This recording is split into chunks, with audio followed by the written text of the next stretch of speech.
Hello, ইউটিউবে দেখি সবাই ডিম আর গুঁড়ো দুধ দিয়ে দারুণ সব রসমালাইয়ের রেসিপি বানাচ্ছে। তাই দেখে আমি আর লোভ সামলাতে পারছি না।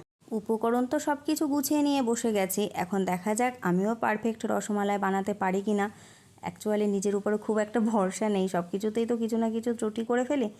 যাই হোক, দেখো একটা ছোটো বাটিতে আমি পুরোপুরি এক বাটি না, কিছুটা কম আছে একটু গুঁড়ো দুধ নিয়েছি, আর তাতে দিয়েছি 1 চামচ ঘি আর একটুখানি বেকিং পাউডার।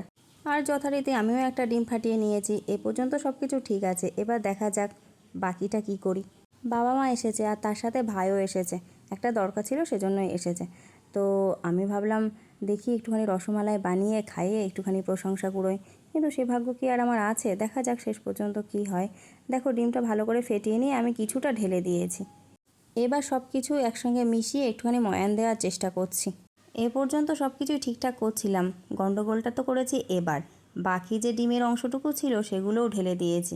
এবার রসমালাইগুলো গোল গোল করার জন্য যেরকম কনসিস্টেন্সির দরকার ছিল তার থেকে হয়ে গেছে ঝোল। কি আর করা যাবে, আমার অল্প অল্প করে মেশানো ছিল।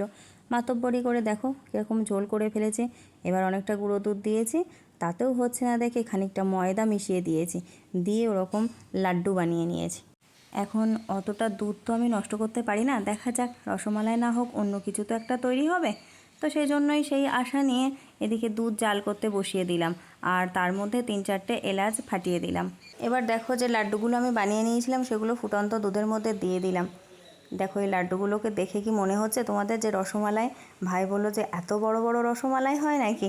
আমি বললাম দেখা যাক কী আর হবে, রসমালাই না হোক রসগোল্লার মতো তো লাড্ডু বানিয়ে নিয়েছি। এবার আমি এই চামচে 2 থেকে 3 চামচের মতো চিনি দিয়েছি।